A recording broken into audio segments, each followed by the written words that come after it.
Now I'm on the show, guys. Let's do it. You can say on the show. You want to do it? Look. Come on, bro.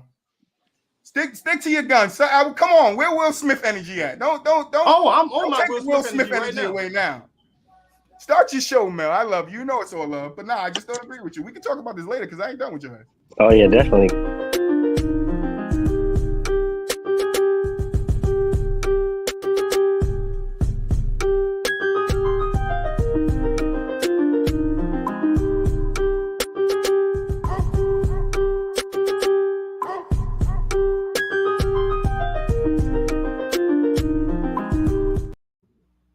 What's good, y'all? It is a football Friday. Just so y'all know, I am on 1,000 right now. So we gonna get it popping. Moolah's got the helmet up. Wayne is in the building. Mr. GQ is in the building. How we feeling today, fellas? It's a football Friday, and tomorrow is game day. Hold on. I'm on 1,000% right now. Okay, I'm ready to run through somebody, guys. Do y'all hear me? I am ready to run through somebody. Okay, it's game day tomorrow, and I'm about to get active. How y'all doing?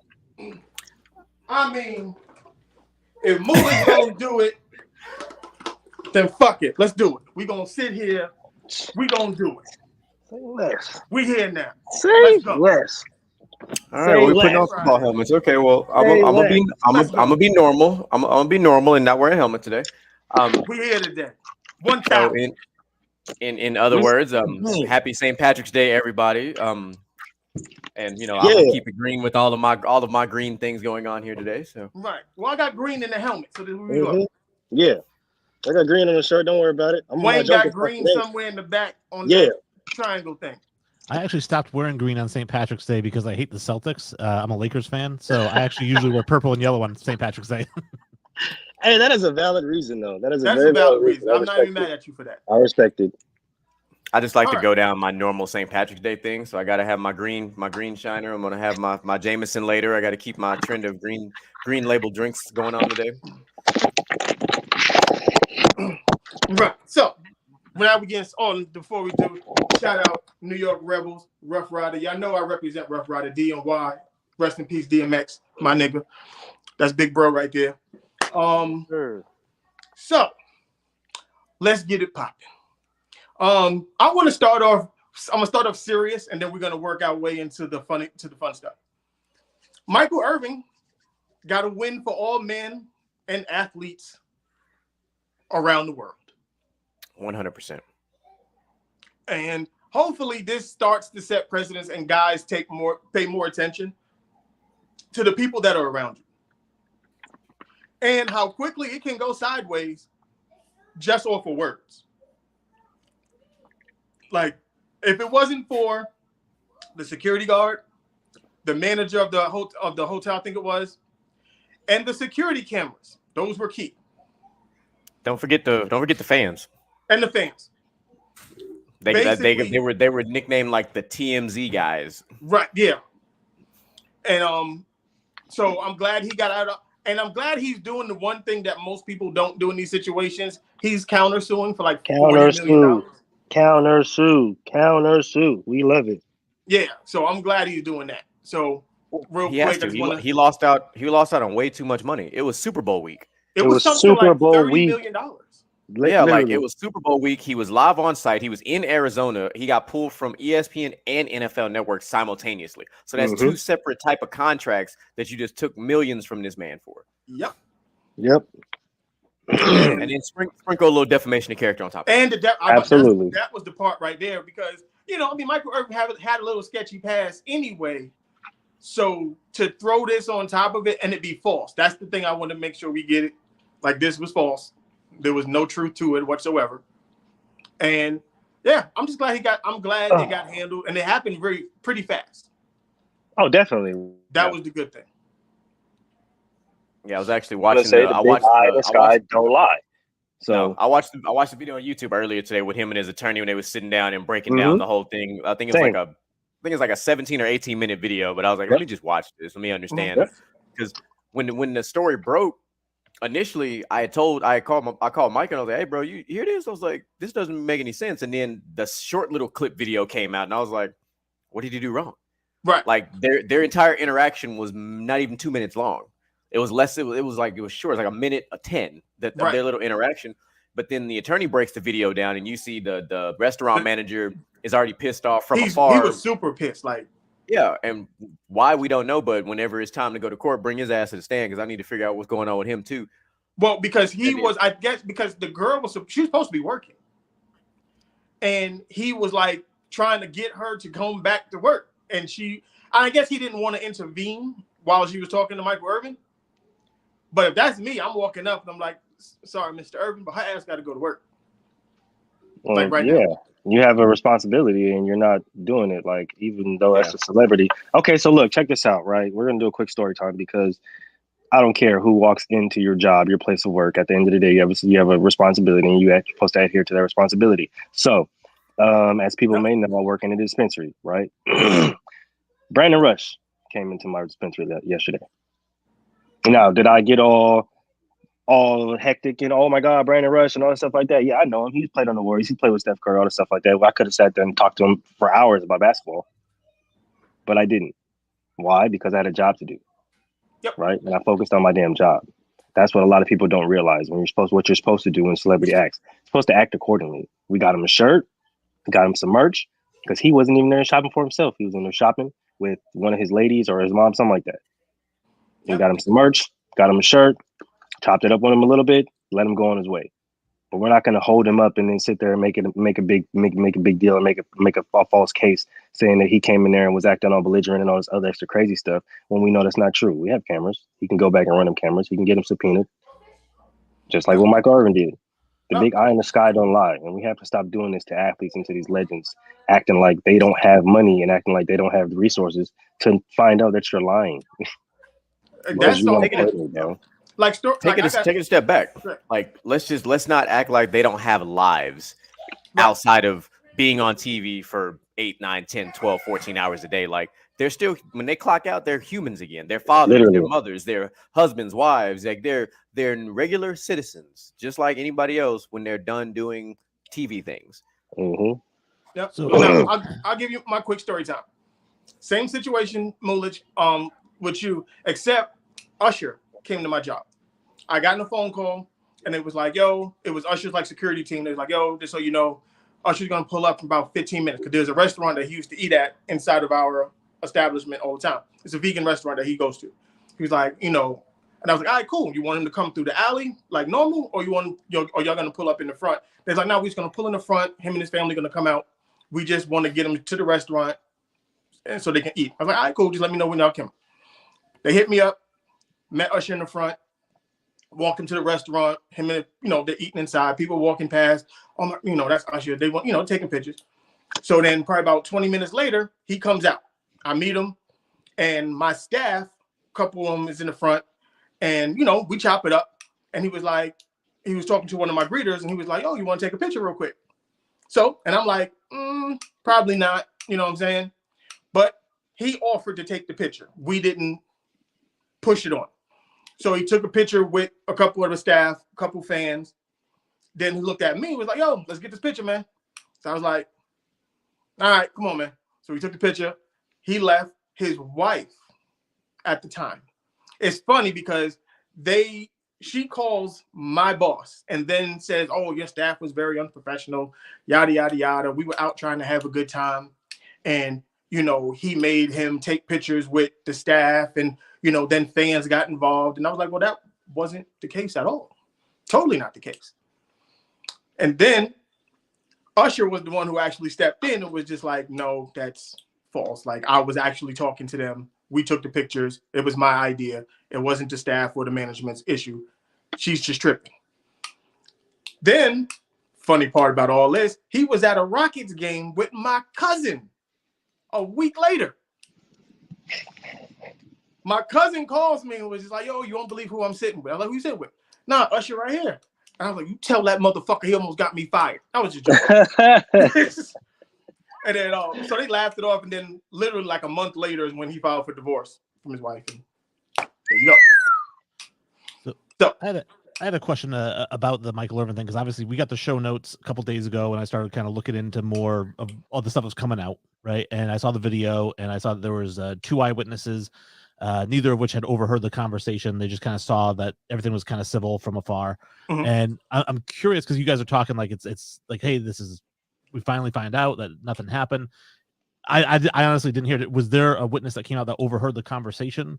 Because when I was doing the research, nobody had overheard the conversation. It was just the video and then the two people saying that it looked like they was pretty civil. Yeah, based off the claims that she made, there was no evidence to any of that.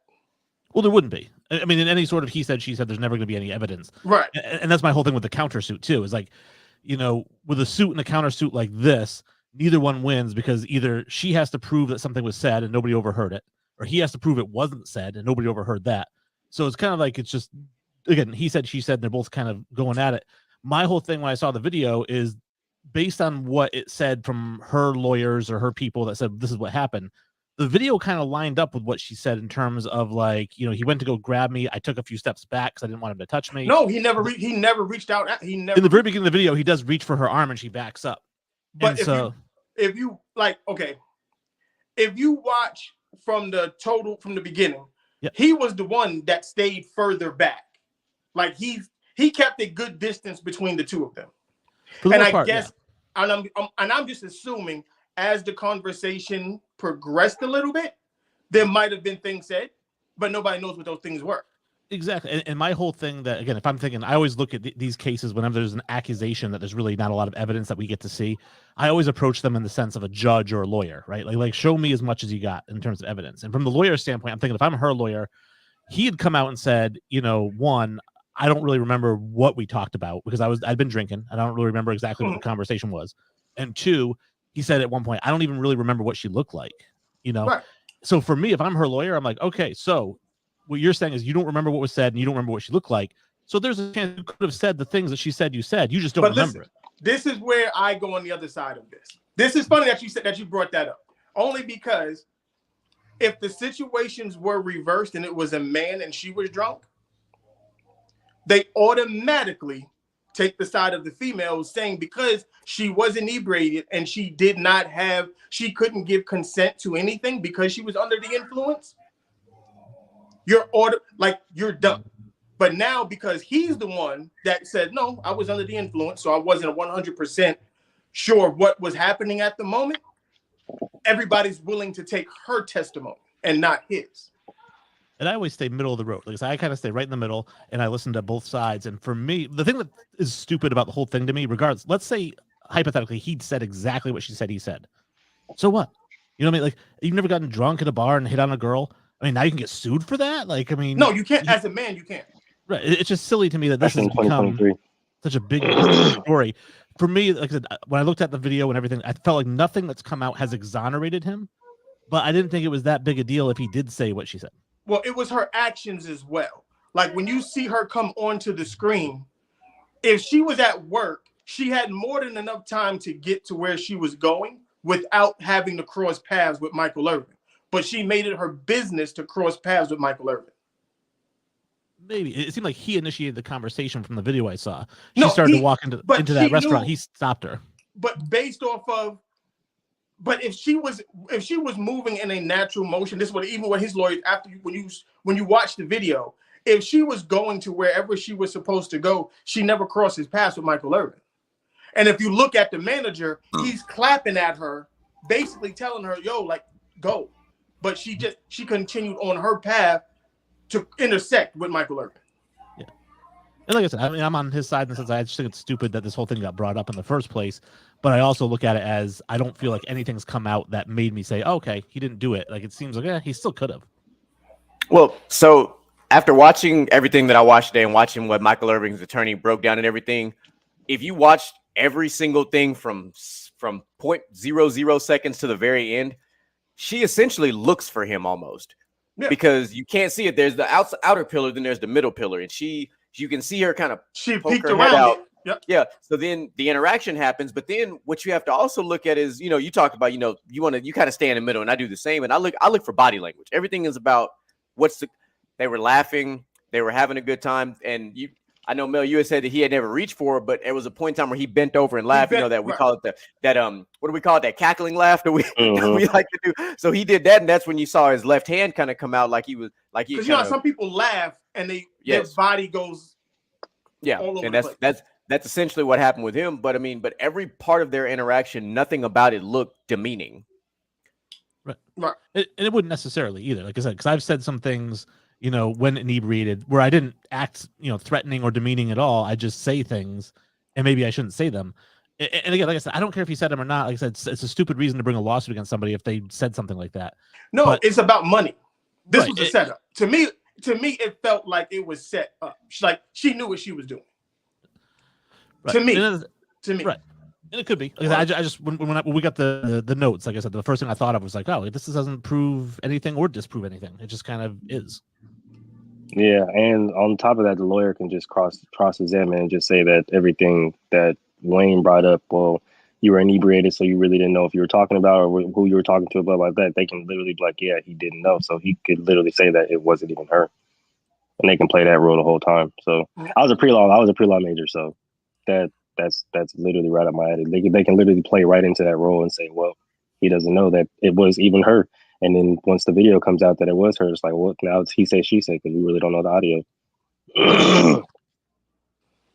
So that was the serious part of the pod.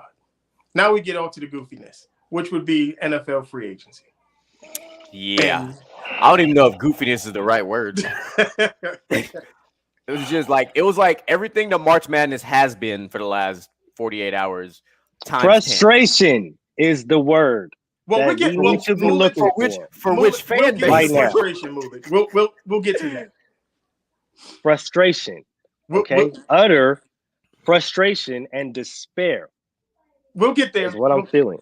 We'll get there. We're gonna get there because I have to talk about it because it's stupid. Stephon Gilmore to the Cowboys. Yeah. For was it a 5th round pick? I believe it was something like that. Yeah, wait. 7th round pick. One more time. Stephon Gilmore is the Dallas Cowboy. Yes, you heard that correctly. Yeah.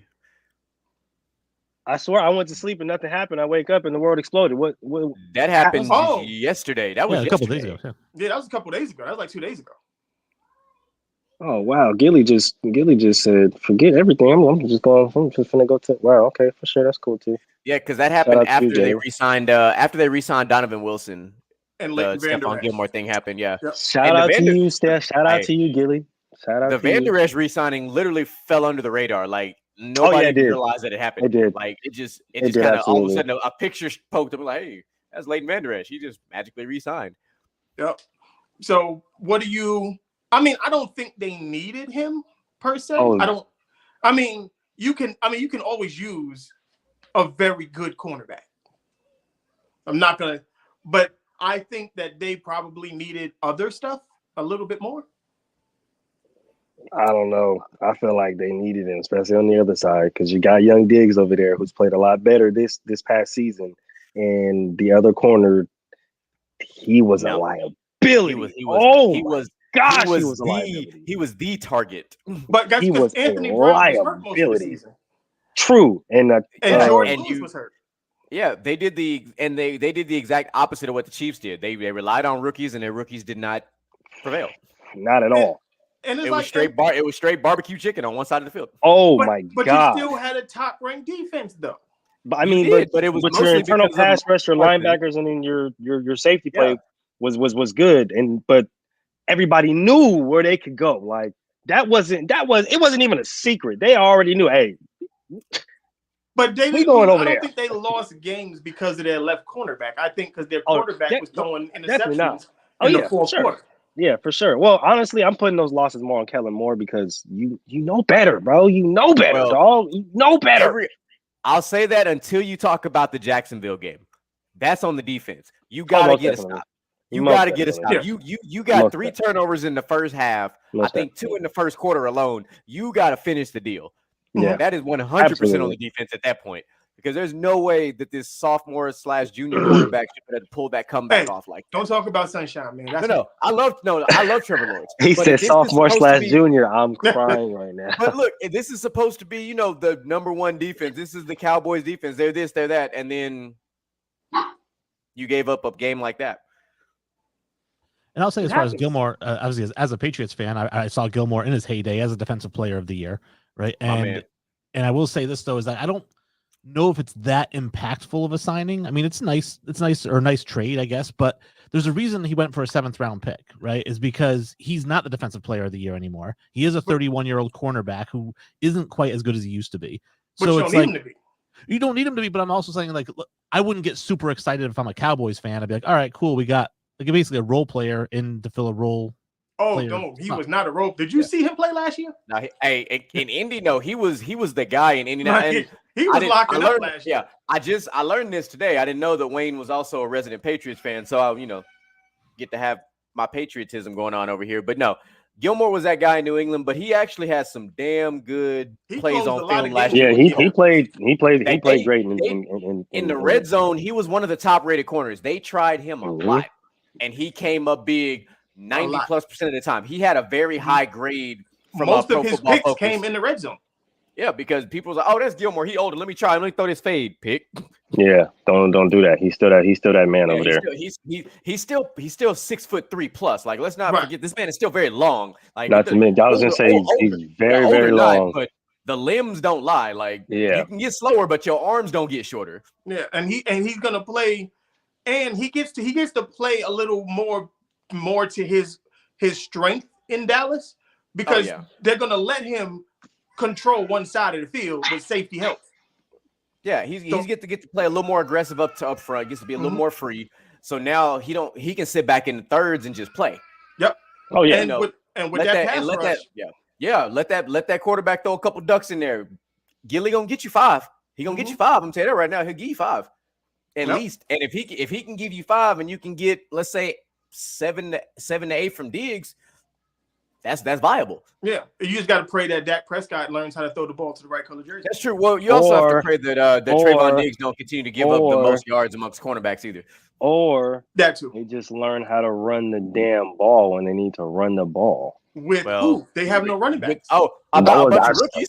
You about to run the ball to a bunch of rookies? Hey, you had the recipe last year. Now I don't know. Pollard's got the franchise tag, right? Yeah. Well, Pollard's still hurt. He's hurt. He's out. He won't be. You won't see him till maybe week 11. Mm-hmm. Yeah, so Zeke is gone. So you're relying on two running backs that nobody really knows. Like, but we'll see. I mean, you know how Jerry is. Jerry loves his, certain players, and that's just how he is. He'll find a running back from Arkansas that he likes. Oh, that's that kid's name, Malik Davis. I was trying to remember that kid's name. Malik Davis is the running back. I was trying to remember his name. So now there is with corner. Yeah. Now there's a chance. Remember, we talked about it last week. Who's that? If they draft Bijan, game changer. Where the Cowboys drafting? They are in that range where running backs would usually go in the first round. They are. Dallas is 26. I don't think he gets past 10. I don't either. We think the same, but we have to, the way because the NFL if I'm values running backs. That's what I'm drafting. They should. Which I see it now because they just got rid of Montgomery. Yeah, Montgomery signed with Detroit. So I don't think Bijan goes past 10. If he goes past 10, it starts getting real interesting after that. I said this last week. If he goes past 10, New England's drafting him. He's not going to fall past New England. It ain't happening. He's not. That's why I said it gets interesting. We would not pass up on a running back like that, even with Ramondre and how he played last year. Because Damian Harris is a free agent, we absolutely would draft him. You replaced Damian Harris. They'll send him somewhere else. You replaced Damian Harris with James Robinson. Yeah, we did. So I would draft Bijan if he's there. No Hell way. Yeah, I would. I think cornerback is their biggest need. They're starving it, especially releasing Jalen Mills. They desperately need a cornerback. They do, and then they re-signed another one. We re-signed Jonathan Jones got re-signed.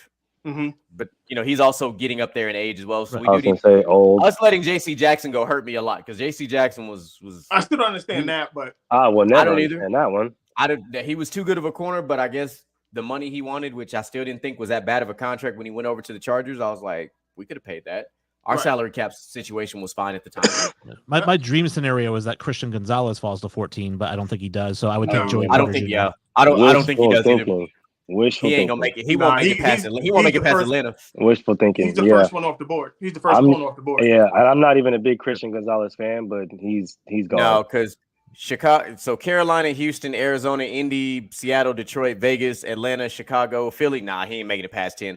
If he falls somehow to Philly at 10, good night. That's all I'm gonna say. Goodness gracious. That's all I'm gonna say. Because Philly. Well, it's funny you say that only because that's where I wanted to go next. Because Darius Slay restructured his contract, which I thought that they should do. When they was talking about cutting him, I was like, you don't cut Darius Slay. Like, that's not how that works. I think that story leaked earlier than it was supposed to. I think so too. Because they ended up giving him an extension anyway. He was never truly released. He got an extension, so I think somebody on the inside was trying to jump out in front of something, and it ended up really being for nothing. Right, and then they brought in Greedy Williams too, which is a good thing. Yep. Yeah. No, that's a quiet signing. Yeah. So you pair that up. You sign Bradbury, you get Slay, and then you bring in Greedy Williams. The secondary not looking too bad now. It was I also like the signing of Rashad Penny. And Rashad Penny. I don't know. If he stays healthy, that's better. I do, but we've seen what Rashad Penny has done when he's healthy with even an average offensive line in Seattle. Like he fits that bill a little bit more of how Philly's offense runs. His style because he's a big motherfucker and he is fat. Yeah, he is. He is. So that's why I say he's a big boy that can move. It could go down as one of the sneakiest offseason signings if it pans out. Yeah. If he stays healthy, that's scary. Yeah, it is because they still have Boston Scott on the. They've already re-signed him, so they like him for some. Well, I think Gainwell's going to be the. I was saying, Gainwell's probably going to be the starter going forward. Who's that? Yeah, Gainwell's probably going to be a starter going forward. Unless Rashad Penny comes in and just blows them away. Not to mention Jason Kelce came back, so that's big for the O line too. Mm-hmm. They should get Lane Johnson back before the start of the season, or even I think so. 2 weeks into the season too. So, okay, let's get the pain out the way. Okay, go ahead. I'm gonna let this is your moment. Let's get the pain out the way. So, the dumbass Raiders, they decided, you know what? I'm not even going to say the Raiders decided. I'm putting all this on Josh McDaniels. 100%. If you was going to get rid of Darren Waller, the Packers offered a 1 and a 3 during the season. You should have traded him then. But you give him to the Giants for a 3. For the 100th pick. Yeah. Pick number 100. Which is stupid. Dumb. And this was definitely the most head-scratching move of the offseason. Oh no, they've made a few. I'm not done. They've made a few. We're not done. They've made a few. So then you go get Jimmy Garoppolo.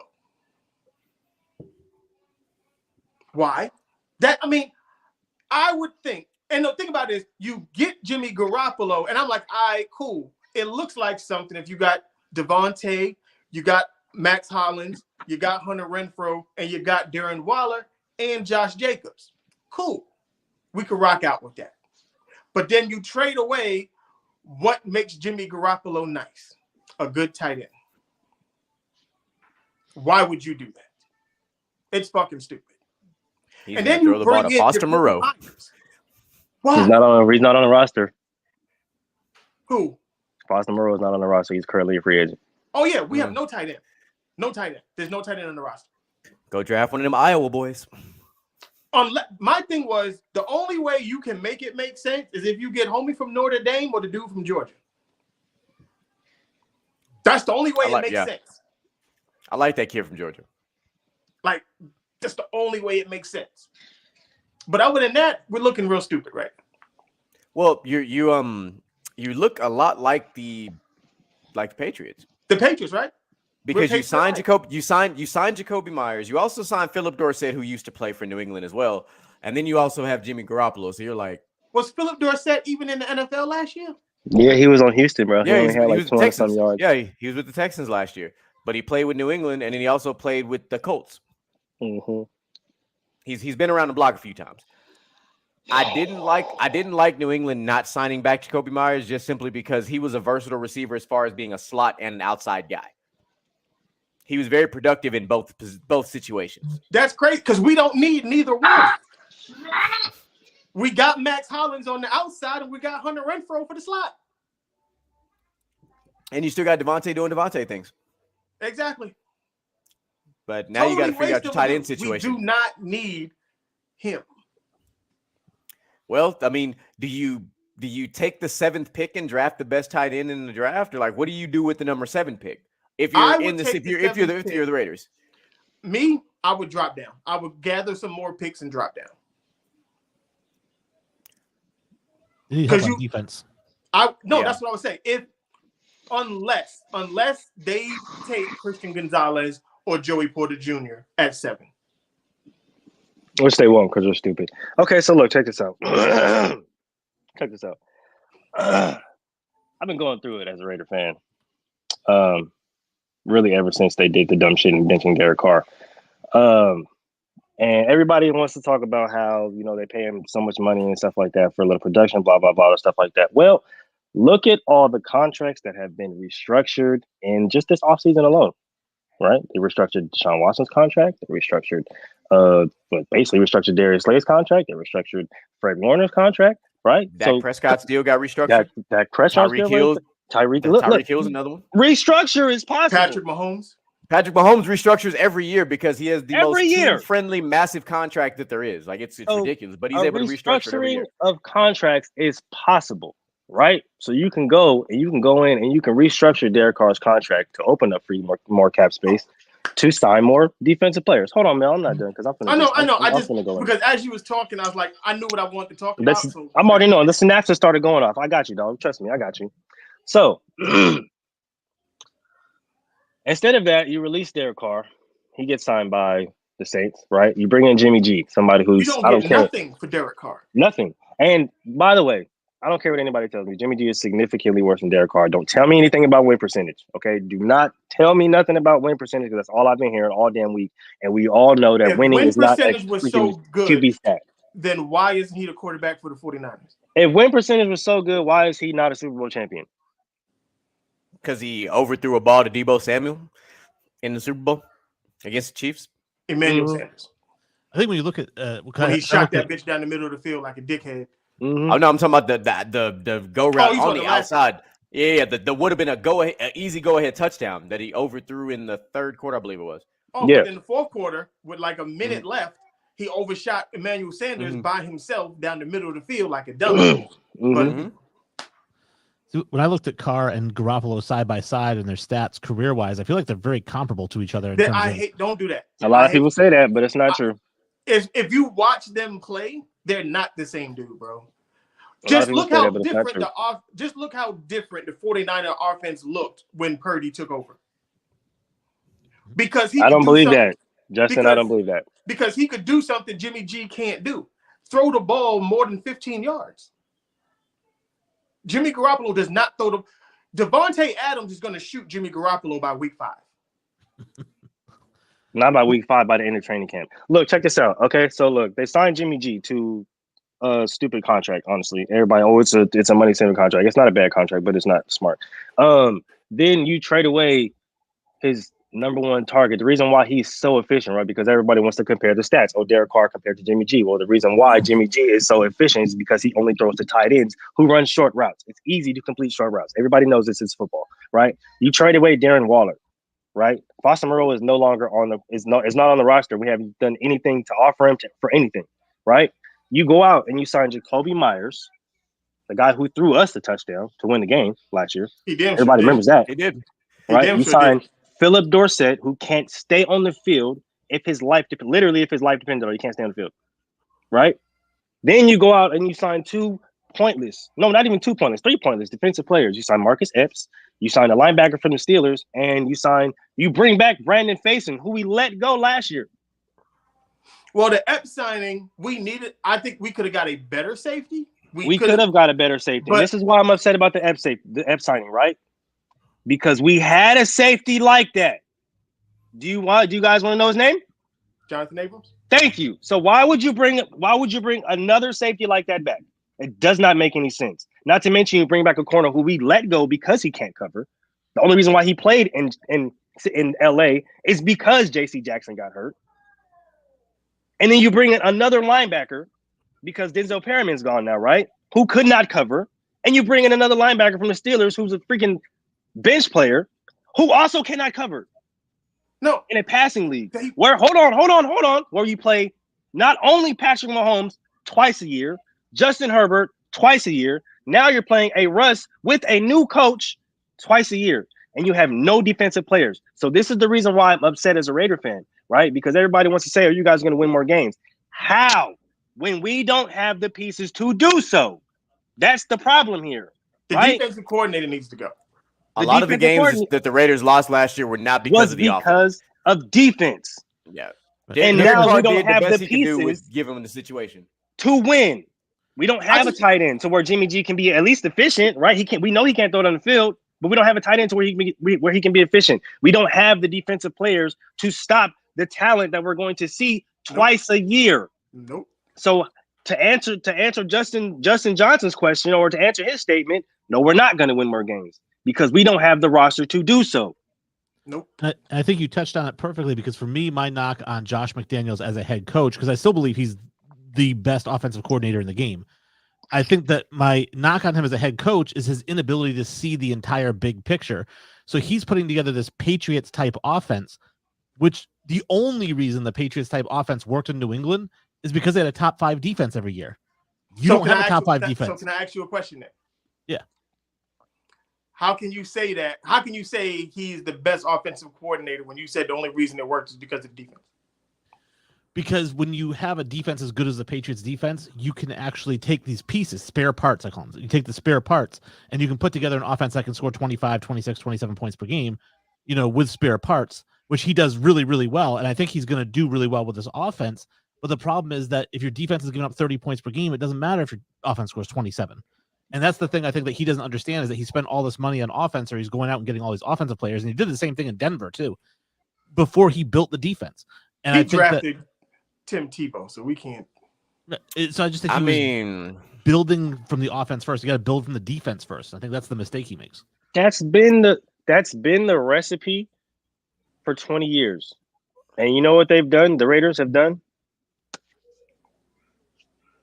So I want to jump on it because he said that the Raiders will win more games. So let's just look at this for a second. So their home opponents for this upcoming season are the Jets, the Packers, the Patriots, the Vikings, the Steelers, and the Giants. Their away opponents are the Bears, the Bills, the Dolphins, the Detroit Lions, and the Colts. Oh, so all the teams that got better. Yeah. So those are all their non-division opponents next year that they have to play. Yep. Where's the more wins coming from? Because you may have to face Aaron Rodgers, Jordan Love, Mac Jones, Kirk Cousins, Kenny Pickett, Daniel Jones, Justin Fields with more weapons, hopefully a healthy Tua. We've already lost to Justin Fields with a worse team, mind you. Yeah, with a better team. I'm sorry, with a better team. Keep going. You're gonna have what is going to go down. With everybody's been talking about it already. Arguably one of the hottest potential teams next year in the Detroit Lions and whatever's left of the Colts. Yeah, the Colts game is the only game. I would love to know where the winning is come, because that's what everybody's been telling me, right? Everybody's been telling me he's a winner. He can win, right? Like he hasn't had a great tight end, like he hasn't had a great defense, like he hasn't had great weapons around him, like he hasn't had a great play caller, right? So I want to know where the wins are going to come from. Take the offense out of it. Just the teams I just named; those are some elite defenses that they've got to play. Yeah, Jets defense was damn good last year, for what it's worth. Now the Vikings defense is pretty susceptible. Jalen Ramsey, but with Xavier Howard. Detroit swept Green Bay last year, and Detroit's defense got better as the season progressed. The Bills, we know at some point they're going to get Von Miller back. They did re-sign Justin Poyer and all these other guys, so their defense is what we're accustomed to seeing. The Colts defense actually wasn't bad. Their offense was anemic last year. That was the problem. That was the problem. They had an above average defense, but their offense literally. But they beat the Raiders. Sounds like so. Yeah. Oh yeah, they beat the Raiders and they beat the Chiefs. So and the Giants are a young team that is getting better. Their defense wasn't terrible. They're getting better. The Steelers, the Steelers. There's no need to have that conversation. And we know what you're going to get from New England. That's not including your own division. with the Chargers and the Chiefs and the Broncos. We ain't even Exactly. talked about that Broncos secondary yet. Just throwing that out there. Right. Where are the wins coming from? Exactly. How do the Raiders win more than 5 games next year? Let's just start with that. Like let's just start with that. Unless there's a plethora of injuries around the league, or they do some goofiness and they draft and they can trade for Lamar, there is no way this is happening. I don't think they can trade for Lamar. I don't think they have the cap space to trade for Lamar. No, not anymore. Well, yeah, because you had $30 million in cap space, but you definitely don't have the cap space now. So, like I said unless they do something magical, which they can. So, I guess unless they do something smart. Speaking of smart, Mark Davis, please sell the team. Please sell the team, Mark Davis. Sell the team immediately. I want to talk about something that was not smart because it did not. Because it really doesn't. It really makes no sense to me now. So you benched Derek Carr to play Jarrett Stidham to let Jarrett Stidham leave and go to the Broncos? Yeah. Doesn't make any sense to me. Zero. Absolute zero. Well, then congratulations, Vegas Raiders. That what's his name? What's Derek Carr's brother name? Oh, David. David. And it's funny that David Carr said what he said because me and my cousin was having this conversation as well. Because it looked like they kind of handcuffed Derek Carr. Do you know he wasn't allowed to audible at the line of scrimmage? Yep. That was one of my biggest points. When I was talking in these Facebook forums, right? When I'm talking in these sports forums that I'm in, right? Not only was Derek Carr not able to change or audible at the line, like something that he's used to doing, like for 8 years in his career, that's what he was used to doing. He had the freedom of reign to do so. And then Josh McDaniels comes in and takes that away, right? Josh McDaniels specifically, even though Devontae Adams had one of his best career years, he specifically made Devontae Adams beat one-on-one coverages when you look at his career, motions and combo routes is what gets him open the most, right? That's what made the Green Bay offense so successful in the past, right? So you line him up in one spot, whether it be outside or in the slot, and you're telling him to beat his man straight up. Yes, he can do that, but it messes up the timing of routes. It takes too long. It takes way too long.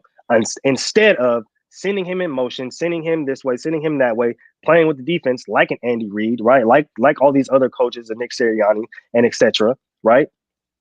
Opening him up so he doesn't have to do more. So now your offense works more fluent. So that's two bad things. That's too bad. And for everybody who wants to say that Josh McDaniels is his offensive guru, right? Offensive gurus know that. They know to work towards your offensive players' strengths, not try to come in and change some other stuff and make them uncomfortable. You're supposed to work to their strengths and make them more comfortable in the offense. You don't come in and change some things and implement some things, and when they're not going your way as fast as you want them, oh, now this person's benched, and now we're going to sit there and we're going to go with this person. And if this person produces more, then no, that's not how that works. You have to give people time to gel, right? That's the reason why I was advocating keep Derek Carr. Let him get another year in this offense, right? Restructure his contract, get more defensive pieces because the offense is fine. Get more defensive pieces, see what you have. But the funny thing about the thing that made no sense to me is that people will say, oh, well, Jimmy G has a rapport with the offense and Josh McDaniels. He ain't played in New England in how long? He played 2 games in New England before he cried about it. He played during the Brady suspension year. Both of them played. Him and Jacoby Brissett both played. Yeah, he played for 2 games before he cried about a damn thumb injury. And Jacoby Brissett. I remember that interview that Julian Edelman said. He literally came out and was like, yeah, well, he had a thumb injury and he seemed to be fine and all that stuff like that. He's laughing and stuff in the locker room, and we're asking him, yo, can you go? And he's like, nah, I can't go. And everybody in New England looked at him different after that. That's the real reason why they didn't want him on the team no more, because they're like, yeah, no, this dude is not taking over for Tom Brady. Absolutely not. Get him up out of here. That's the guy who's supposed to lead the Raiders. That's what everybody's been telling me is a leader, is a winner, who's supposed to lead the Raiders to the playoffs and stop playing with me like I don't know the game of football, bro. Y'all are trolling me right now, and I don't like it. It's a lot of doofiness, and we're gonna see. We're gonna see. Speaking of, we gonna see. Did y'all see Odell Beckham? Yeah, finally got to see the videos of that workout. Hey, I've been following. Like I said, I've been following him on Twitter, man. He's been dropping videos every I follow him on Instagram, so I've been watching. But I mean, he's looking scary. I'm not gonna lie to you. Yeah, but the problem you're gonna run into with Odell, unfortunately, is that he is asking for a lot right now. That is true. That $20 million is a lot because I think he's asking for 20, not expecting 20, but to get as close as he possibly can to 20. I would think so. What would you cap out at as far as a GM or a coach? What would you cap out at as far as Odell? I'll give him 10. I'll give him 12. I'll cap out at 12. Juju got 12. Juju got 12. He's better than Juju. Yeah, but Juju's healthier. True. I still take. He missed a year. I mean, I don't. No, I mean he had a whole year off to get. He's missed more than a year over his career. Like football time. This isn't Odell. This ain't Odell's first injury. That's the problem. Like, yeah, the other one happened in the Super Bowl. It was unfortunate, but the shoulder injury that happened in Cleveland, the other knee injury that happened in Cleveland, like the injuries that happened with New York. He's getting older. He's not younger. Juju's also younger than Odell. So I had no problem with Juju getting paid that money because he's younger. Odell is coming up on 30, if not already 30. I think he just turned 30. Yeah. He's getting in that weird receiver realm where you're like, can I really justify paying this man 20? Because I'm with you, man. I probably tap out at somewhere between 10 and 12, realistically. I'll cap it at 12. Like that's the I'll give him 12.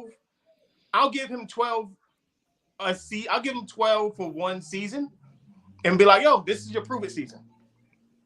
You got to rock out. Yeah. If you can stay healthy and ball but I'm out. definitely, I want injury clauses in that contract. Though. Yeah, absolutely. I'll structure it up so that, we both protect each other where if you ball out, fuck it. I will do what the Rams did when he went to LA. Because when he signed with LA, I think his deal was only like $800,000, but with bonuses and escalators, he made almost $5 million. Yeah, he had an incentive laden contract. Yeah. Mm-hmm. So I would do that, which I think most contracts should be that. That's good.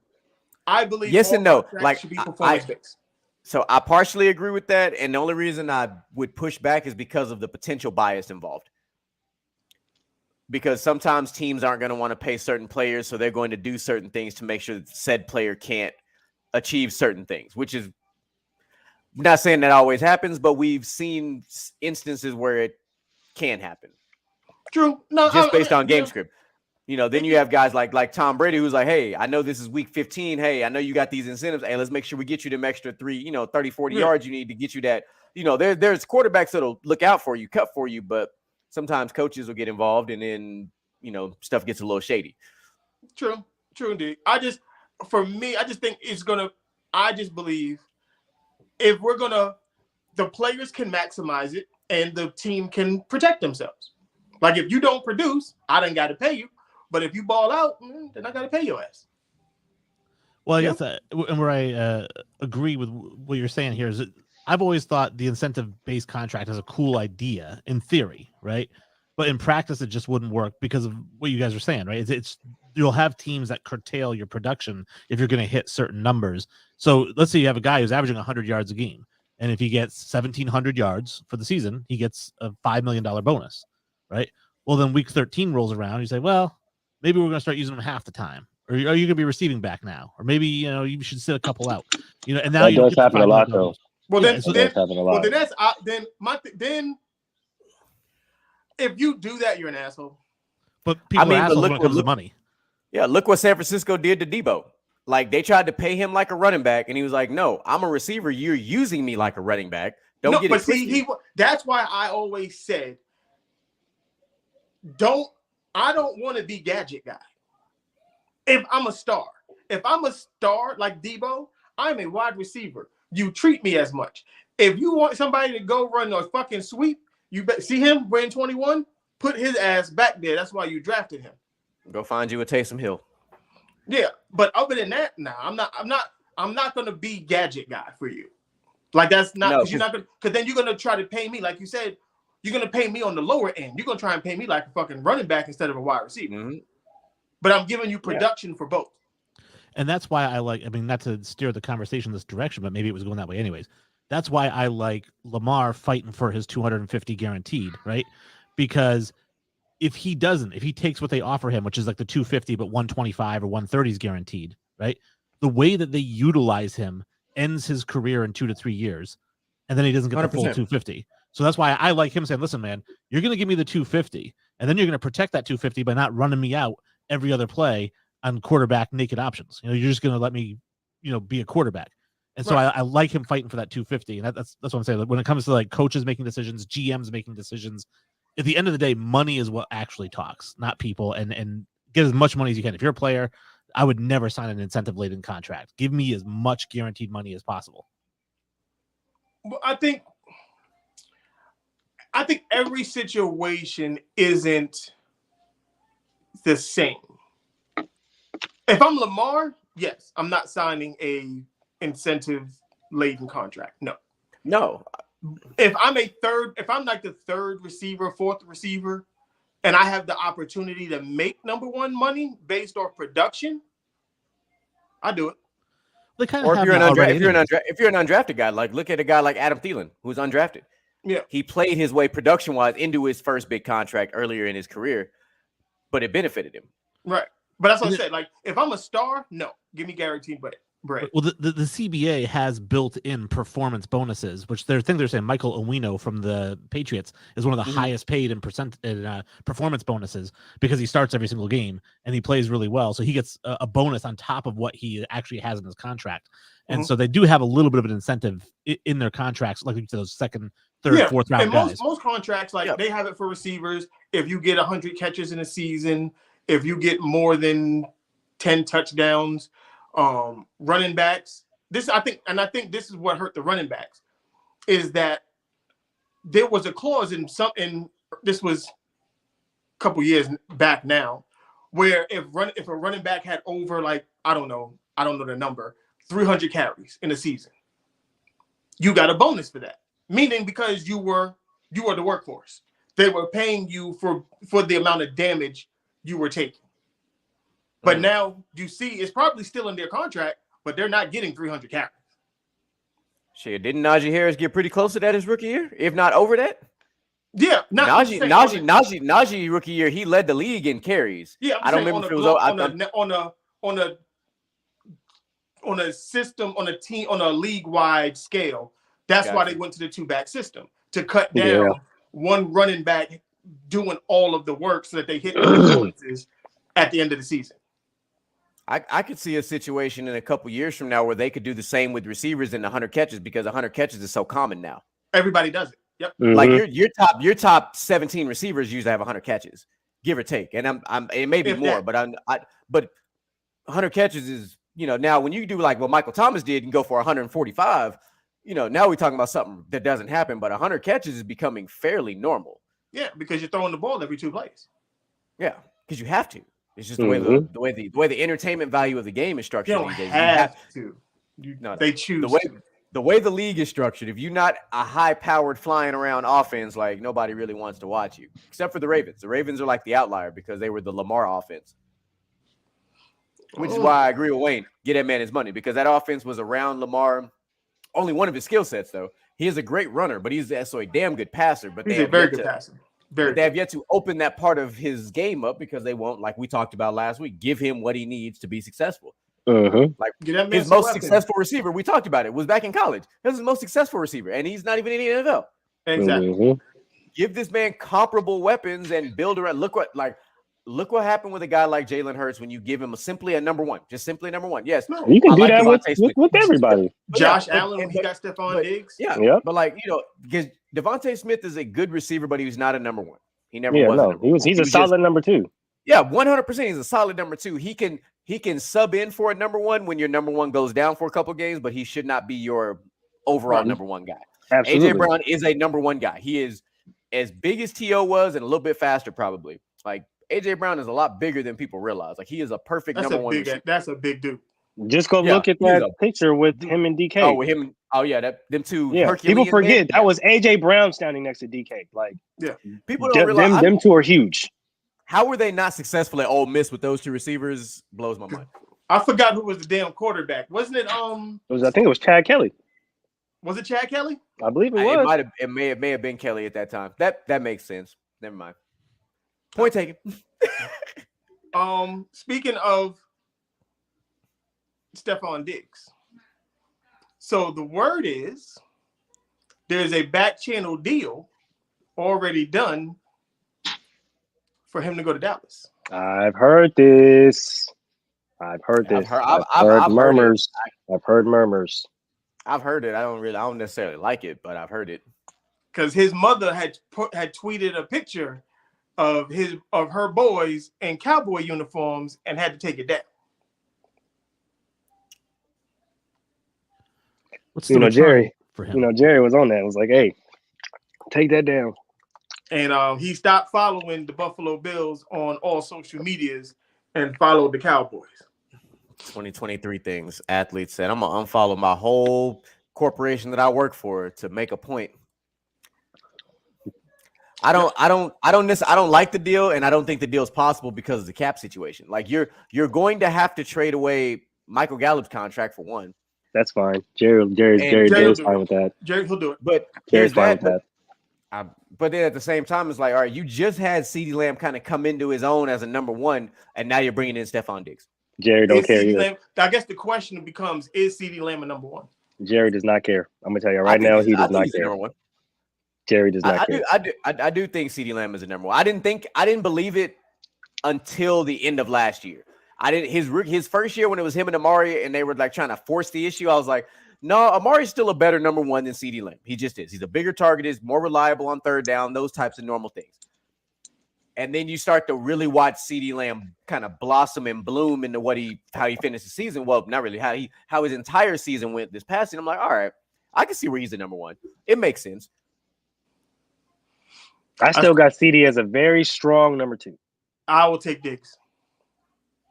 If Jerry is looking at the two, he's like, to get Stephon Diggs, I'm taking Stephon Diggs. Yeah, I just want to see what the package is going to be, because it would be more than just Michael Gallup. There's going to be some compensation because for sure. Stephon Diggs still has a pretty big contract.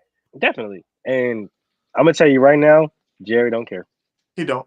Jerry don't care. He gonna make that happen. If there's an opportunity, if there's a way, there's to make even a whiff of an opportunity, Jerry gonna make that happen. I promise he gonna make that, or he's gonna do everything in his power to do so. Then he should have made a better move and went after a better quarterback. No arguments there. No arguments there. Thing when they was talking to Stephon Diggs at the Super Bowl, and they was talking about how Travis Kelce and Jason Kelce became the first brothers to play against each other in the Super Bowl, and he was like, he wants to win a Super Bowl with his brother, and as that started to, the conversation started to happen, I was like, well, at first I was thinking, unless, Trayvon end up in fucking Buffalo, I don't see how it works. But then there was rumblings that Dallas was working on the trade. I don't doubt it. I do not doubt it.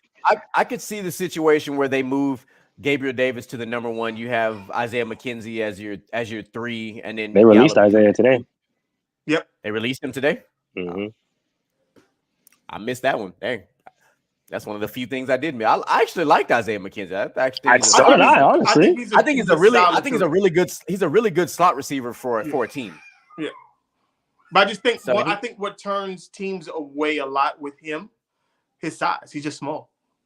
I mean, there's a lot of small slot receivers that have been very successful in the NFL. Yeah, but with him, he don't got the wiggle like the other ones do, though. He just fast as hell. Hey, sometimes the speed kills. That's all you got to be is fast if you can get open. Like, that was Ted Ginn most of his career. He's a smaller receiver. His entire career. Just let me run. But Tavon Austin, there's another one. Smaller guy, but he's fast as hell. They just didn't use him right. That is one of the – when I tell you, shout out to Tavon too, coach him in high school.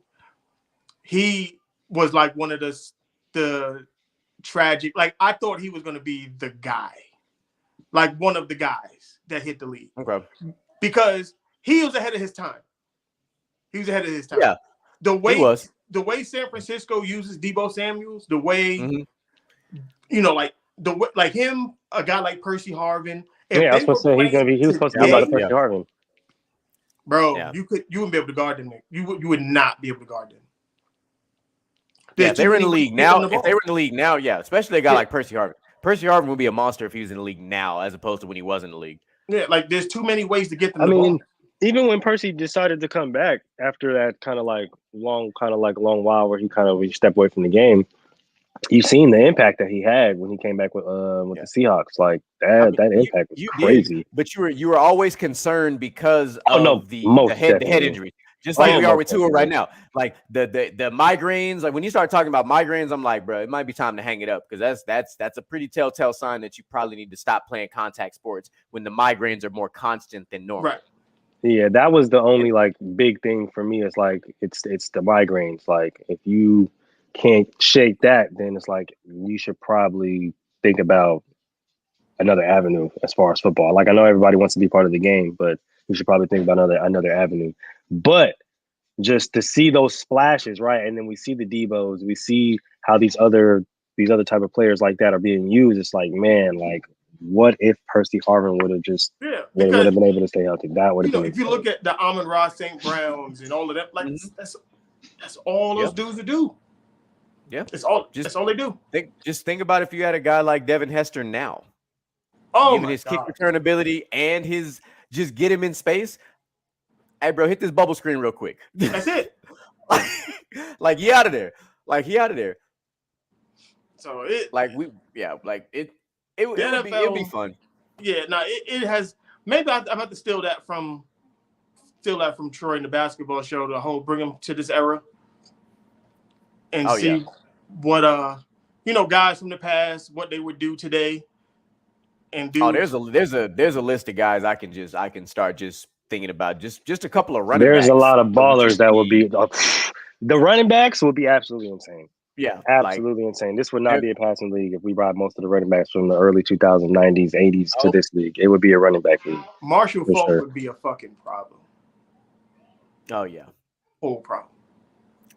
So would a healthy Jamal Charles. There's a lot of quarterbacks from the past that would have some problems in this era. I'm telling you. Could you imagine Michael Vick playing right now with the read option? Oh man, dude.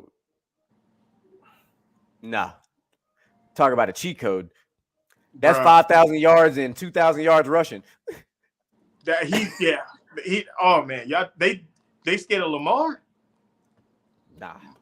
Michael Vick is Lamar on steroids.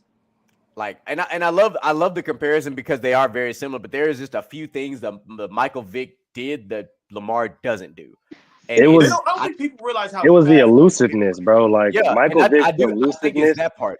His ability to change direction was insane. As a quarterback, though, like that's the thing. It looked like he was moving in slow motion when he did it, and it literally looked like poetry in motion. It was because everybody be like, "Oh, well, look at the moves that Lamar got." I said, Michael Vick didn't need moves. He was just faster than everybody else. Yeah, like don't get me wrong, Lamar has had some highlights. Some of them spin moves, I'm like, how many times has Vick had to spin? He normally just beat you to the edge, come back to the middle, come back, and he's gone. I'll see you later. Like in the open field, there's not a lot of people as fast as Michael Vick in the NFL. Like there just isn't. I don't care if you want to bring in receivers, but in the open field, Michael Vick was just different. Man's had a 99 speed on Madden, bro. There's hey, look, hold on. Not only his agility was like a 96. Exactly. Not to mention elusiveness was like a 97, bro. Yeah, it was like So like the only thing that sucked is his injury. I remember, bro. Trust me, I remember when that Madden came out. Yeah, I was banned from that game because it was going up regardless. Don't let me pick the Falcons, and I wasn't even a Falcons fan. Don't let me pick the Falcons, bro, because I'm gonna do you in with the Falcons. I'll give you a guy who I think would have been really nasty. He didn't have a good NFL career, which I thought he would have. One of the dudes I played against in college, Peter Ward. I thought he was going to be a baller. If Peter Ward was playing today, nasty, because you can't touch nobody. Mm-hmm. And the biggest problem with Peter Warrick was everybody didn't realize he was quick in small spaces. He was just slow as hell on the football field. Like, the only players that wouldn't benefit from the modern day style of football are the elite corners and safeties from back then. Right. Sean Taylor wouldn't last 2 plays. You can't knock nobody's head off. My boy, and, Sean, man. Guys like Ty Law that like to put their hands on you, Champ Bailey, like they just can't because there's the penalties would just be, so like that's the only thing that's unfortunate. I think some of these middle linebackers though, it'd be something. Some of these middle linebackers would be something else. As far as difficult ability, it'll be definitely DBs from the past coming into this time now. Because Ray Lewis couldn't exist now. Yeah, no, definitely. And it's like just because of the physicality of the game from the past compared to now, right? Like the whole idea of bump and run is essentially dead now. You can't touch the receiver. Could right? you imagine Dwight Freeney playing? Bro, can you imagine a Brian Urlacher playing right now? Javon Curse. London Fletcher playing right now. Like, no. There are just some players that Ed Reed or Brian Dawkins playing right now. Oh, Ed Reed and Brian Dawkins playing right now. They both be out of the league. Going to go down as the greatest safety of all time, but he'd be ignorant right now. Oh, for sure. Oh yeah, absolutely. The amount of penalties for helmet to helmet type of shit, it'd be popping. It'd be out this there. This the reason why I feel like Ed Reed would probably have the best chance is because his adaptability, right? The way his game adapts. He would have 1,000 interceptions. Thank you. Is the way his game adapts. He's gonna be like, oh, I can't hit people. Bet. Say less. I'm just gonna pick everything in the air. Nothing you throw over is gonna come. It's gonna be over here. Telling you, I'm taking everything out of the sky. I'll tell you, the best corner that would have probably translated would probably be Dion. I would say absolutely. Dion didn't have to touch a lot. He didn't have to touch any receivers. He just had to sit back and wait for the quarterback to make a mistake. Well, Dion was very handsy at the line of scrimmage.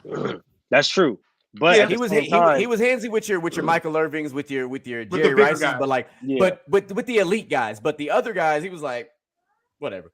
Yeah, you're not gonna. That's because he knew he was fast enough to sit back in coverage and read anything that the quarterback was going to throw. But he knew he couldn't let a guy like Jerry get loose on him. He knew Michael Irvin was bigger. He couldn't let him muscle him at the line.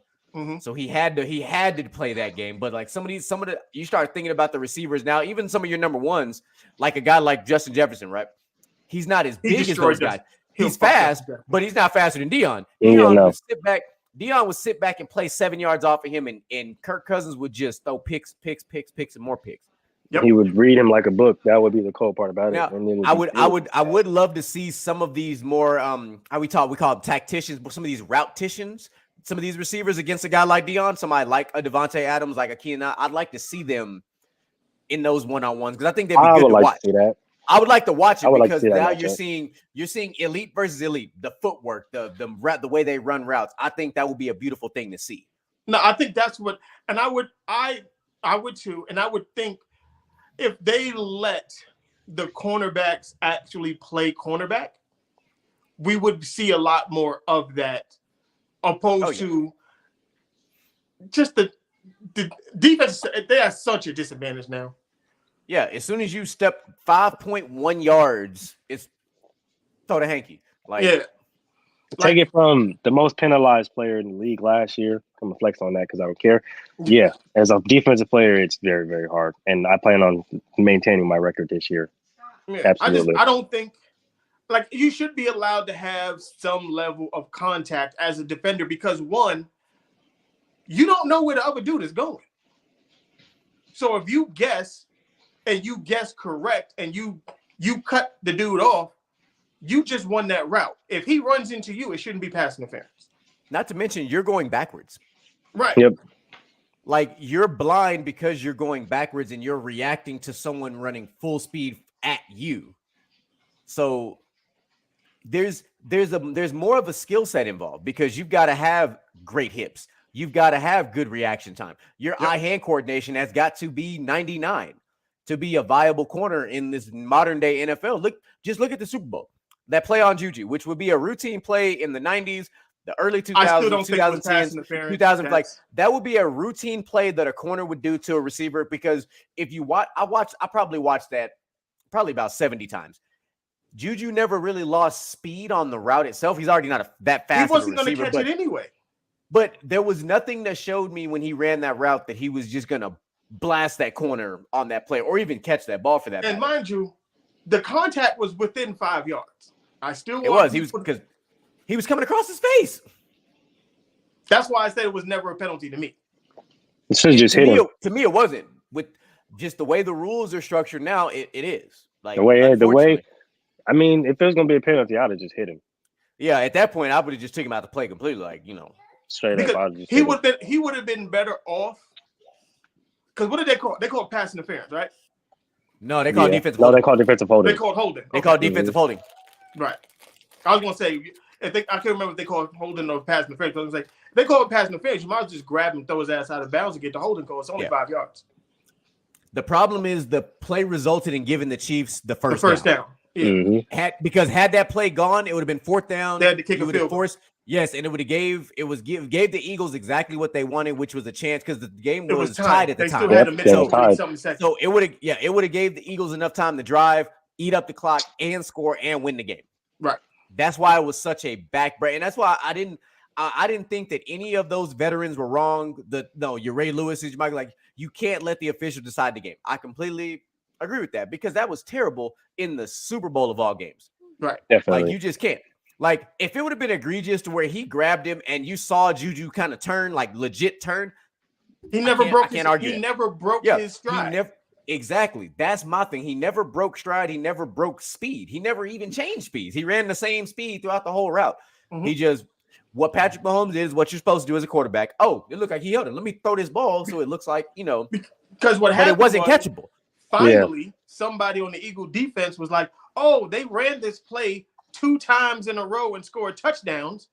They're going to do it again. And he jumped it. Bradbury jumped it. Give the defense credit for recognizing the play and beating him to the punch. Yeah, just Mahomes didn't throw a catchable ball. That's the only problem because he threw that ball. That ball was straight out of bounds at the end zone. Had that ball been thrown into the end zone and actually landed in the end zone, I would have been like, you know what? I can't even be mad at the officials for calling that because in a game like the Super Bowl, every receiver all of a sudden magically will run a 4-4 trying to go catch that ball. Right. Absolutely. But in a regular season game, that ain't finna happen. In a regular season game, we don't even see that. We probably don't even see a replay of that. To be completely honest, we probably don't. Yeah, I mean, and I feel like coaches should implement if you're gonna let a player score, like if you're gonna let them have a hole wide open like that, and they're probably gonna go down because carry his ass into the end zone, push his ass right into the end zone. Yep, pick him up. That's what I'm doing. Hey, because that hole was huge, and he could have scored. Everybody was telling him, you got to go down, you got to go down. Hell no! Pick his ass up, put him in the end zone. That give me like a minute 15, minute 10 left. Let's go. We got to score. I'm shoving his ass in the end zone. Hello, yeah. Hey, like come my on. tackle. We this finna is the pick only his ass time up and throw him in the end zone. I'm breaking all the tackle rules. I'm tackling, driving my feet forward into the end zone with that motherfucker. Yes, like 100%. We are picking him up and throwing him into the end zone. It's going to be a whole huddle. Yep, come on. He ain't down by contact because he's moving forward still. Exactly. I'm gonna call it myself. Hey, he scored. Yep, let's go. Kick off. Like throw your hands up. Kick off, team. Kick off, team. Let's get this popping. Let's go. Nah, it's crazy. But that's definitely something we're going to have to work that in. So I'm curious to see what guys would work in this era, and vice versa. Guys because I would like to see what would a guy like Julian Edelman, if he had to play in the 90s against like those old Eagle teams. He'd have been broke in half. Like, does that and that's not like a slight. It's just he would have had some success. He would have had some, but some of these linebackers that absolutely love slot receivers, he would have got his head knocked off. Like a guy like Troy Polamalu in the early 2000s would have took his head off. Like we ain't even got to go back that far. Just you talked about it. You guys even like a guy like Ed Reed. If that safety come down to that box and see Edelman come across the middle on a drag route, what you think finna happen? And I think to me, that was the equalizer for the defense. Like, you stop dudes from going, like there was a penalty for going across the middle on the post route, and your quarterback throwing a bad ball. Let's Tom Brady let's said not it. Tom Brady was like, "It is my job to protect my guys." Yeah, Kevin Kolb almost ended Deshaun Jackson's career. Fucking With that throw across the almost middle. ended Reggie Bush's career before it got started. Kurt Warner he killed Anquan Bolden for 10 seconds. Oh, he did. Oh, Yeah, he did. That boy so dirty. Yeah. Oh, he did my boy Anquan so dirty, man. Like I was so mad. I was like, bro, I was livid at Kurt Warner for that, bro. I don't care. I'll never let him live that down. If I see him today, go back some groceries for that, because you know damn well you was wrong. I mean, he broke that man's jaw. He was laid out. It was bad. Yeah, I remember. I had to fight my quarterback at practice for that. Story time. So look, check this out. We had practice, right? And there's my boy Ethan, right? Play safety. Shout out to my boy Ethan right now. Ethan is a big 5'8". When I say big, right? I mean big. 5'8" ball of okay? That's all he's known for. All right. Now, like I said, y'all know the story. I played tight end in high school, right? Now, I don't know what possessed this man to call a pot pass, right? Now, as I said, he's a big ball of and that big ball of at 5'8" plays safety. Okay. And you mean to tell me one of the smartest players on our team is not gonna look at the play and see me running the damn pot pass? My big, long, skinny ass running up and down right toward. Yeah, when I tell you, I went up like this and my ribs went. And I was rolling. Your ribs came with a side of coleslaw? What? And macaroni and cheese, dog, with mashed potatoes on the side. Like, okay, your ribs doing the Mr. Burns is excellent. Touching each other. Crumbled. Okay, I'm talking about my shit crumbled like peanut brittle. All right, it was not. I couldn't breathe. All right, I didn't know where I was. I knew I was at practice, but I didn't know where I was at practice. Okay, my ribs hurt. I'm pretty sure he broke my rib that day. I was rolling around. I swear I did body rolls up the whole damn field because I couldn't breathe. I was trying to find some air. I couldn't breathe. Couldn't get my helmet off. It was bad. And I went to my quarterback after. Went to him after. Grabbed his face mask with my helmet. Headbutted the dog shit out of him. So yeah, that's how I feel right now. I hope don't do that again, bro. No.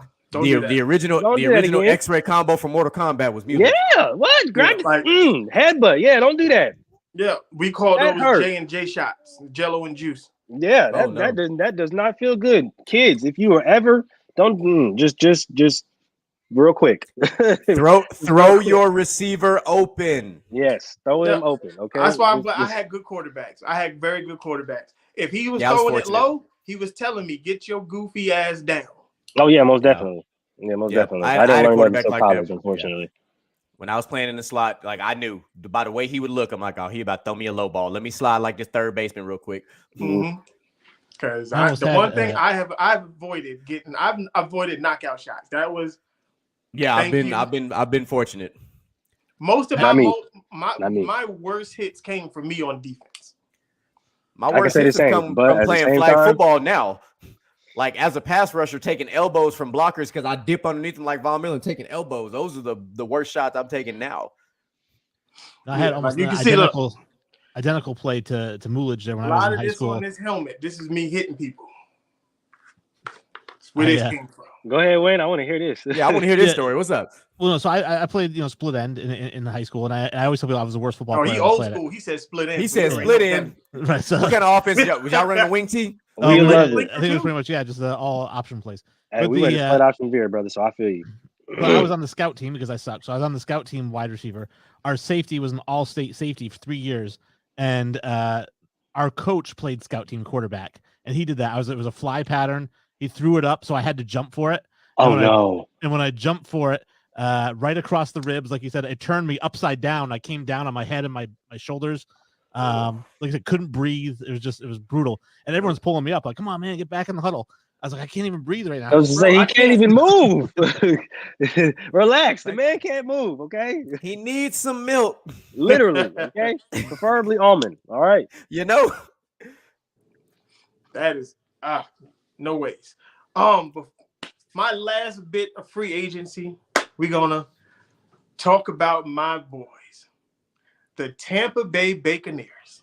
Oh Lord, the Buccaneers. Boy, they on some hard bakes right now. Whatever edibles they on, let me have some shit. Not the Baconeers. Oh no. The Tampa Bay Baconeers. No. I called it last season. I thought it would have made more sense for him to go to Tampa and back up Tom Brady and then take over the team this year, because at least he would have that season behind Brady, learn the offense, pick Brady's brain a little bit. It didn't go that way, but he still ended up where I thought he should have ended up. So I think it's a good spot. 9 months. On his fourth team in 9 months. Not his fault. The Carolina deal was stupid. I agree with that one. The Carolina deal was you brought him and Sam Darnold in together, and that made no sense. No, it made no sense. It's crazy how Sam Darnold's in Frisco now. Crazy. I know. And that one slipped under the radar too. Like I told somebody, I was like, wait, what? I was like, yeah, he's gonna probably be the day one starter because both their other quarterbacks are currently injured. I was gonna say that. Lance is ready to rock. Lance ready to go. Oh yeah, Lance is ready to go. He should be ready to go by start of the season. Purdy's gonna be out till because he just had elbow surgery 3 or something like that. They said he won't be like ready to go until like week 3. But if you're San Francisco, you got to keep like 4 quarterbacks on the roster because of the way y'all injuries work out. Exactly. The way they don't got quarterback luck. You might want to you might want to scrap an old lineman and keep another quarterback. You might want to have 5 quarterbacks on the goddamn roster. Like they need an emergency quarterback that don't even touch the field. Like, hey, bro, just sit here, read the playbook, study, and when we call you, be ready. Like when they had Christian McCaffrey taking snaps in the playoff game, that should tell you everything you need to know. That was crazy to me. It was bad. And that just shows you like Jimmy G was still not healthy at that time. But I'm not opposed to the Baker signing because it is still good for Tampa. Tampa also has a couple other good signings. You brought Levante David back. You brought Jamel Dean back. You also brought in Chase Edmonds. You brought him in because you let Leonard Fournette walk. So you got the sophomore now White that's going to be probably your number one. He'll probably back, be the main plus guy. Chase Edmonds. And then, then you Anthony. Then you had Anthony Nelson signing as well. I almost forgot about that one. Yeah, and I think their offense is built for Baker. Like people understand. Like Baker is a run play action type of quarterback. He's a West Coast quarterback. That's when he's at his best. When he can have a good running game and play action off of that, because he can get the ball into tight windows. He can get it downfield, and you give him 2 big ass wide receivers. Yeah, and I think he is the definition of like a modern day West Coast quarterback. Like if you get him on a bootleg, you get him out in space, I'll give him his props on that. He's very accurate on those West Coast style option routes. Like he's good at that. I won't knock that man for that. But you just got to see how the offense. Yep. You just got to keep. It's like with anybody. I hate when people say, "Oh, he's a system quarterback." Every quarterback is a system quarterback. Ding dong. Yeah. What system works for this quarterback? Exactly. Like every quarterback is a system quarterback. It doesn't make sense. That statement is the craziest statement ever, bro. Like he's a system quarterback. What does that even mean? Because if that's the case, then you can say the same about some corners. Corners are a system corner because some teams run that zone scheme, then some run a slightly different scheme. Like Rondé Barber was a system cornerback. Why? Because they only ran the Tampa 2. Literally. We never saw Rondé Barber play man coverage. Yeah. But he did his job to a T. Now, you guys talk about Baker because I've never heard anyone call Baker Mayfield a system quarterback. Like he's a gunslinger, which to me is the exact opposite of a system quarterback. Well, no. I was just saying when they say quarterbacks are system quarterbacks. Oh yeah, I agree. Yeah, every quarterback's a system quarterback. Yeah, it's every quarterback is a system quarterback because they're running. Usually, when they say system quarterback, they're talking about like the game manager. Out of Baker Mayfield. Yeah, but you would need a West Coast run play action type of offense to get the best out of him. Yeah. It's like when Jake Plummer was on, when he was playing, like he was at his best when you could roll his ass out. Yeah, that's true. That's true. And that's Baker's best game too. Like if you get him, it is weird to say, but when you get him outside the pocket, he's a better quarterback. Yeah, because he can see now. He's not. Yeah, he's only 5'11". He's not. Now, mind you, he's not terrible in the pocket. For your first 15 scripted plays, he's fine. You've already got it scripted. You know what the reads are. But when the game starts to really get going, get his ass moving left and right. Yeah, that's what Hugh Jackson had said when they had asked him basically like, what did he think about Baker's career? And he was like, well, I think he's a good quarterback, but the positions in which the offensive coordinators are putting him aren't in positions that are going to help him succeed and help the team win or help the team succeed. You have to put him in positions to win, right? Like he's not your prototypical pocket passing quarterback. Yes, he can pass from the pocket, but he's better on the move outside of the pocket to where he can sit back and read the defense or he possibly throw on the run. So I think with him going to the Bucks, it'll probably be a lot better for him because it's going to give him a little bit more free range. If they can secure a little bit more O-line help, then I think their running game should probably be sustainable. We're going to see what happens with that defense and Devin White and all those guys. They'll be sacked less. They'll be sacked less. Oh, yeah, they'll be sacked less for sure. Baker can at least evade the first guy. Yeah. Tom, and look, we know, first of all, Tom ain't never been fast anyway. Oh, Tom throwing it in the dirt. But he did have some of the best pocket feet in probably NFL history, but he was not making people miss very often. That just wasn't happening. Baker will at least make a couple. He'll make that first guy miss. He'll turn a -5 into possibly a 2-yard game type of situation. Like, that's just kind of quarterbacking. He'll take a couple of dumb sacks that don't make any sense, but overall, no. Like, that offense can be better with Baker. Yeah, I mean, if they structure it accordingly. Yeah, and I just think health was their biggest issue last year. Honestly, it was. Oh, yeah. Well, you had Chris Godwin in the same situation that Michael Gallup was. They were coming back from injury. Like, and it took him let's say 7 weeks? We'll say 7 weeks to really come into his own. But now you're going to see this upcoming season, both Chris Godwin and Michael Gallup are going to be that much better because usually receivers coming off an injury like that, the first year back is terrible.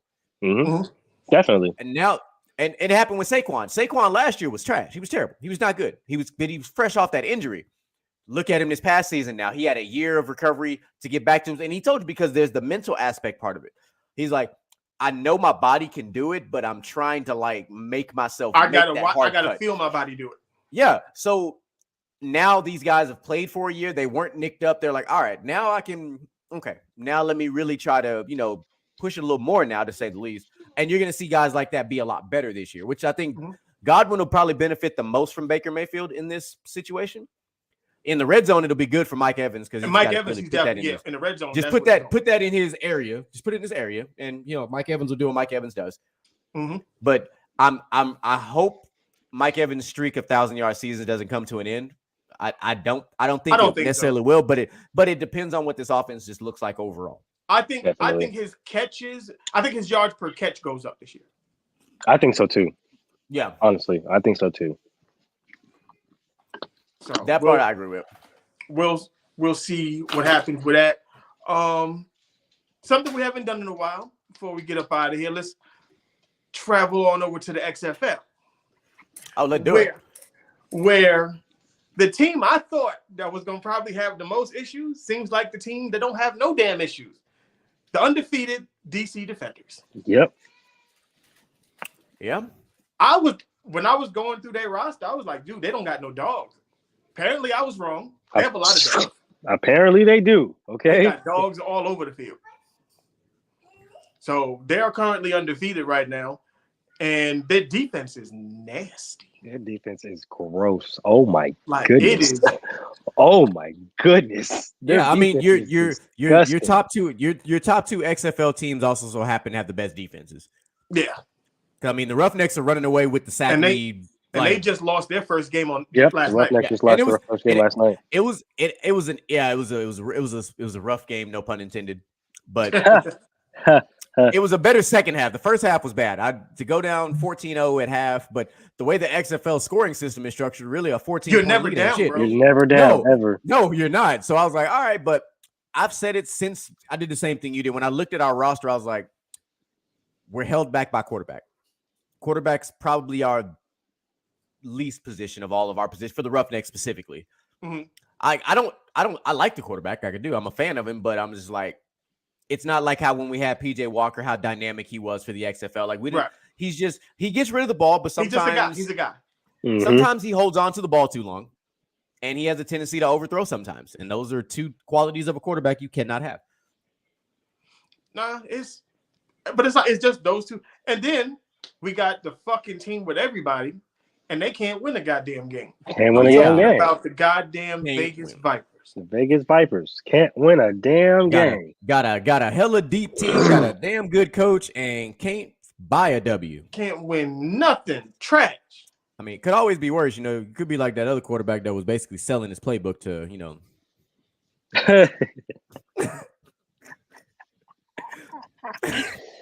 Oh, goodness.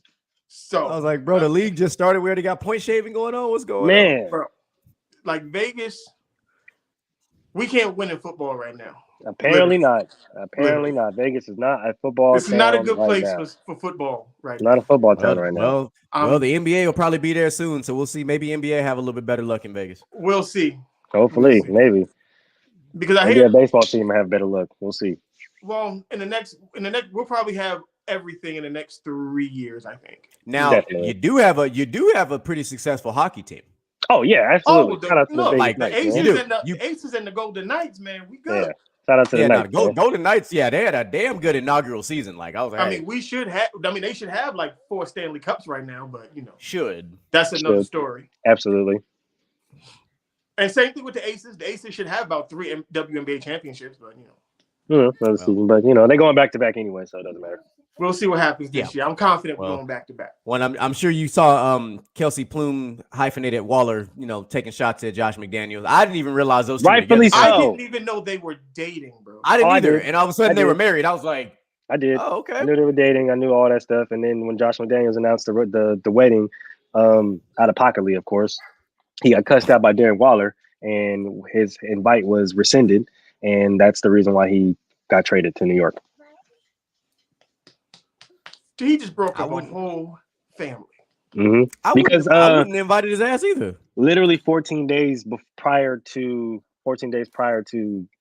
Waller getting traded, Josh McDaniels and released a statement saying that we have plenty of plans of Waller going forward with everything we plan to do in the offense, blah, blah, blah. Then he goes out and makes that ignorant statement about their wedding and gets cussed out, gets invited to the wedding, and the next thing you know, Darren Waller's traded. He's a jerk. I can't wait till he leaves. Good job, Josh McDaniels. Good job. You're doing a great job. Horrible. What else did I have on here? That was pretty much it. I gotta break down some more of the XFL highlights for the TikTok, but I'm gonna do that a little later. So any last words? Mulich. Well, y'all know what it is, man. It's your boy Mulich. It's football time tomorrow. I'm gonna try to get some highlights and stuff, try to get the films so we can post it up on the page. You guys follow the TikTok, FTSL, Mulich. Follow the sports Twitter. Follow this page right here. Like, comment, subscribe. Tell your friends to tell a friend. Tell your mom, tell your dad, tell your cousins, even tell your daughter, okay? Because they got friends at school, and I know them little boys like sports, and I know them little girls like sports. I know their teachers like sports, okay? So tell everybody to watch From the Sideline Sports. We out. Big Wayne, what you got? Yeah, again, as a Patriots fan, we're talking about that 14th pick earlier. Please don't draft a running back, no matter what. We've already had that conversation. Wayne hates running backs being drafted in the first round. If it's not Bo Jackson, don't take him. And respectable. And then I will say, don't take a wide receiver. No, but I'm not a big running back in the first round. I was just saying Bo Jackson is my favorite player of all time. Okay. There you go. Yes, sir. But no, don't take a wide receiver. Don't take a tight end. It's corner, safety, O-line. If you're not going to take one of those, trade it out of that spot. Got it. Mr. GQ? Yeah, 100%. I'm with you on the receiver part. We are terrible at drafting receivers in the first round, so let's just not do it. So no mas on that. But happy to be here. Happy to be a part of the From the Sidelines family. We made it official for those who have kind of been reading the tea leaves, if you will, trying to be an insider, but the only insiders, 3 of us are on the screen right now. We made that official. Myself and my co-host DJ Micah B. We are officially a part of the From the Sidelines family. You will catch Gentlemen's Talk. We are coming to you live Wednesdays. We're gonna bring you something different. You already have a From the Sidelines football show like we're doing right now. You got an NBA show that's already taking care of business on Mondays. So Wednesdays, we will focus a lot more on the roundtables, on the interviews, on the pop culture. We are going to bring something that you've never seen before, and it's going to be nice. Yes, sir. Absolutely. Yes. I'll look out for that. From the Sideline / Gentlemen's Talk, Gentlemen's Talk / From the Sideline. We going up 2023 and above, man. It is. I told you, a lot of big moves are happening. This is one of the biggest.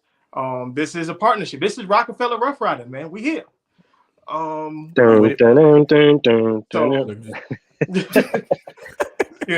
the merger. This needed to happen. It was great conversation, you know, in the background.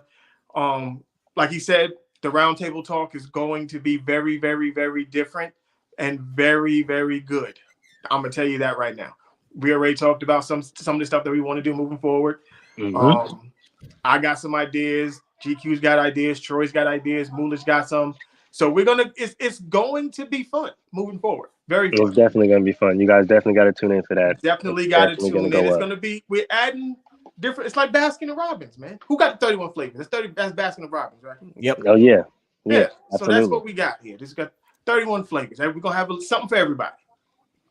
All right. So we thank you guys for tuning in again. Monday basketball. I might be there. Tomorrow, Sunday. I'm still trying to figure this out. I'm supposed to be on the show with Goat James Kingdom. For you, those people on TikTok, y'all know who that is, and you know what that conversation is going to be about. Going to be crazy. Absolutely. So, I'll let everybody know about that if I'm actually going to go live with them on Sunday. Michael Jordan's the GOAT. We already know.